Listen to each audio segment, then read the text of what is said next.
नमस्कार। आज का टॉपिक जो मेरा है वह हमारा है इंटरफेरेंस और डिफ्रैक्शन। दोनों के बीच में क्या डिफरेंस है, आज इसकी हम चर्चा करेंगे। जैसे कि ऑप्टिक्स में मैंने बताया कि फिजिकल ऑप्टिक्स जो टाइप्स होते हैं, ऑप्टिक्स जो 3 टाइप्स होते हैं। फिजिकल ऑप्टिक्स क्या है ना, ज्योमेट्रिकल ऑप्टिक्स क्या है, वेव ऑप्टिक्स क्या है। ऑप्टिक्स में क्या है कि बहुत सारे पॉइंट्स है जिसमें चर्चा होती रहती है, लेकिन मैं इस टॉपिक को स्टार्ट करने के पहले मैं ये बताना चाहता हूँ कि हर जो आपका कोई भी प्रेजेंटेशन हो, डिस्कशंस हो, आइडियाज़ हो, थॉट्स हो, आपको कुछ न कुछ मिलता ही है।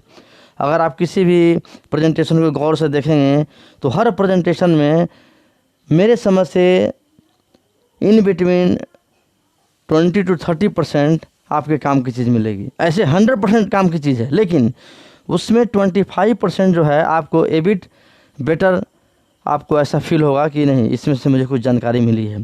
तो बहुत ज़रूरी है, क्योंकि यह जो प्रेजेंटेशन है, यह जो थॉट्स है, यह जो आइडियाज़ है, या ऐसा नहीं है कहीं से कॉपी कर दी गई है। कई डिफरेंट बुक्स से, लाइब्रेरी से कंसल्ट करके, इसको चिंतन करके इसको लिखा गया है और समझा गया है, इसलिए अपने आप में बहुत ही उपयोगी है। दूसरा कि ऑप्टिक्स के बारे में, जैसे कि मैंने पहले ही बताया था कि स्टडी ऑफ रे इज कॉल्ड लाइट। अगर कोई को पूछता है लाइट क्या है, तो स्टडी ऑफ रे is called light and study of light is called optics. तो जो मेरा जो वर्ड जो ऑप्टिक्स है, जैसे कि आप देखते हैं मार्केट में चश्मे की दुकानें जो लिखी रहती है कि संजय ऑप्टिकल्स, है ना, Ajit opticals, Srivastava opticals, Pandey opticals. तो यह जो ऑप्टिकल्स जो लिखे हुए हैं, ये यहीं से लिया गया, इसी फिजिक्स से, ऑप्टिक्स से लिया गया है। करीब करीब मोस्टली 62 साइंटिस्ट जो हैं, फिजिसिस्ट जो हैं, ये इसमें इन्वॉल्व हैं, जो जिन्होंने साइंटिस्ट के बारे में बहुत समझाया है। लेकिन कुछ जो साइंटिस्ट जिससे हम जिक्र करना चाहेंगे, जो जानकारी के लिए ज़रूरी है, जैसे कि सबसे पहले 428 से 347 BC में आर्किटास ने जो बताया प्रकाश के बारे में, सबसे पहले एक सोचा, समझा, देखा। इसके बाद यूक्लिड जो है 320 और 324 BC में, आर्यभट्ट जो है 476 से 550 AD के समय में, लियोनार्डो दा विंसी भी ने प्रकाश के बारे में बताया, केपलस ने बताया, गैलीलियो ने बताया, फॉर्मेट ने बताया, ग्रिमाल्डी ने, रॉबर्ट हुक ने, हाइगन जो था वह 1678 ईस्वी में बताया, न्यूटन ने, थॉमस यंग ने जो इंटरफेरेंस ऑफ लाइट दिया 1802 ईस्वी में, फ्रेनल ने, फ्रॉनहोफर ने, फैराडे ने, आइंस्टाइन ने, डिराक ने, सीवी रमन ने, माइकलसन ने, माल्स ने, बहुत सारे साइंटिस्ट जो इसमें इन्वॉल्व थे, जो इसकी चर्चा की है। तो हम चलते हैं, जैसे कि 1665 ईस्वी में रॉबर्ट हुक ने ये और बॉयल ने इसके बारे में बताया। फिर जो है 1704 में बॉयल एंड हुक ने बताया, और आगे चलकर न्यूटन्स ने इसको मॉडिफाई किया। इसने न्यूटन्स रिंग के रेडियाई को ज्ञात किया, जिसको कि हम न्यूटन्स रिंग के नाम से जानते हैं।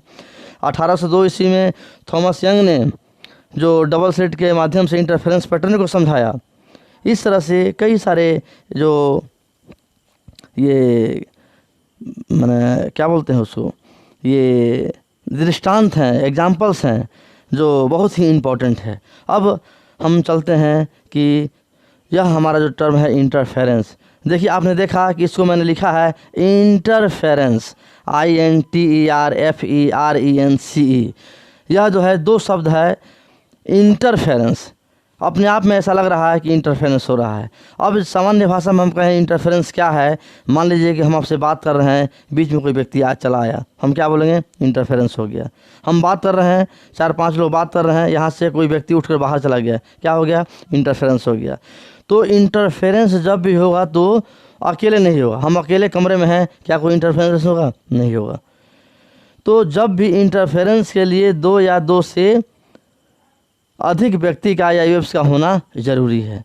तो इस तरह से यह हमारा शब्द है इंटरफेरेंस। आगे बढ़ते हैं।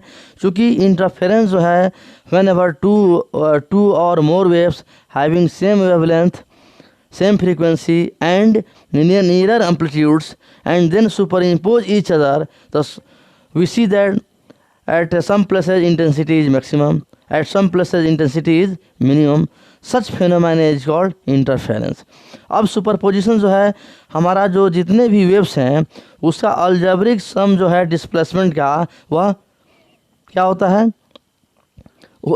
डिस्प्लेसमेंट जो है जैसे कि मान लीजिए कि y1 है, y2 है, y3 है, y1 तक है, तो जो हमारा जो सुपरपोजिशन और वेव्स जो हमारा y है वो हमारा उसका अलजेब्रिक सम के बराबर होगा.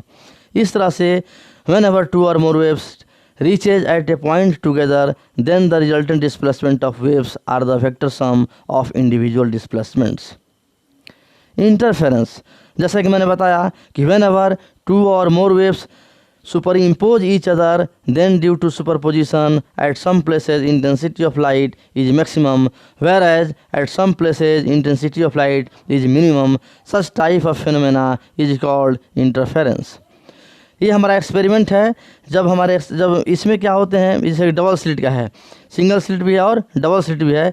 इसमें जब क्रेस्ट और क्रेस्ट मिलते हैं, ट्रफ और ट्रफ मिलते हैं, तो वह इंटेंसिटी उस समय मैक्सिमम होती है, और क्रेस्ट और ट्रफ मिलते हैं तो इंटेंसिटी क्या होती है, मिनिमम होती है.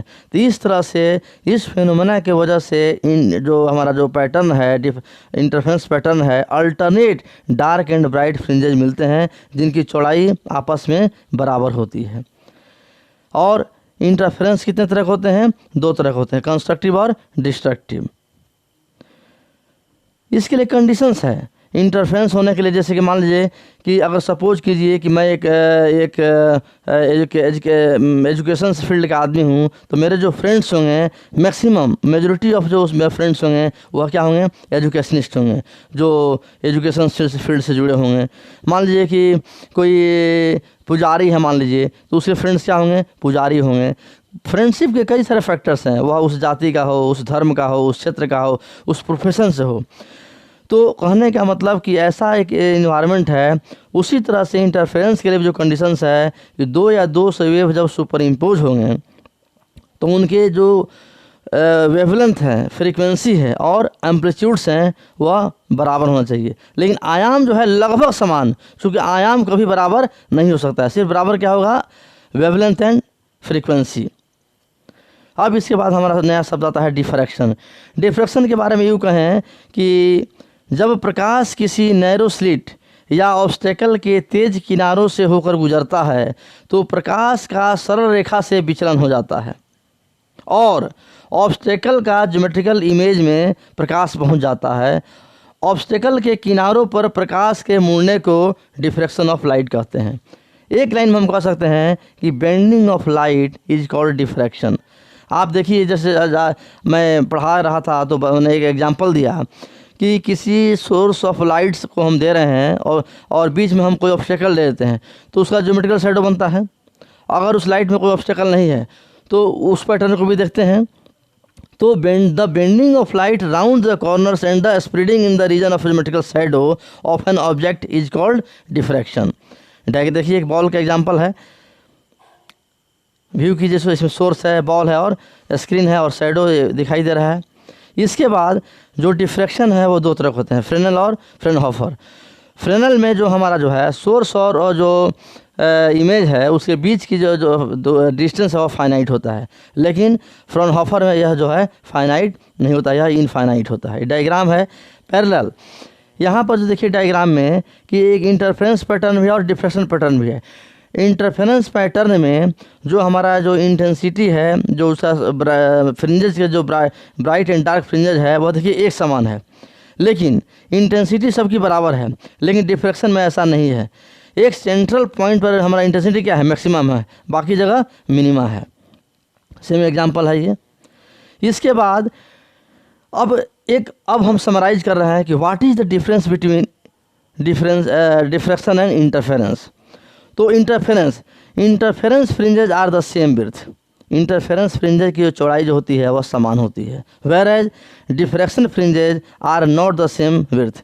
लेकिन डिफ्रैक्शन की जो फ्रिंजेज होती है वह सेम नहीं होती है. Region of minimum intensity are perfectly dark in interference. In interference region of minimum intensity are perfectly dark, whereas in diffraction, regions of minimum intensity are not dark. In interference, all bright fringes are of same intensity. जो उसकी fringes की intensity है वह समान होती है interference में. Whereas the different maxima are varying intensity of maximum intensity for central maximum. जो हमने फिगर में देखा कि सिर्फ सेंट्रल पॉइंट पर मैक्सिमम क्या है, इंटेंसिटी क्या है, मैक्सिमम है. Interference is the result of interaction of light coming from different wave fronts originating from the source, whereas diffraction is the result of interaction of light coming from different parts of same wavefront. Last, number of fringes are maximum. जो हमारे interference pattern बनते हैं, जो बनते हैं, जो pattern हम view करते हैं, इसमें नंबर ऑफ फ्रिंजेस बहुत ज़्यादा होते हैं, whereas number of fringes are less. And thank you के पहले हम जानेंगे कि इंटरफेरेंस और डिफ्रैक्शन में जो हमने अंतर देखा, और इसका बहुत सारे एग्जांपल्स हैं. जैसे न्यूटन्स रिंग वह इंटरफेरेंस का एग्जांपल है. स्पेक्ट्रोमीटर में जो हम प्रिज्म का जो हम ग्रिटिंग की बात करते हैं वह क्या है, वह हमारा डिफ्रैक्शन पैटर्न है. तो इस तरह से इसके बहुत सारे एग्जांपल्स हैं और आगे हम चर्चा करेंगे इसके हम ऑप्टिकल इंस्ट्रूमेंट्स की. Thank you.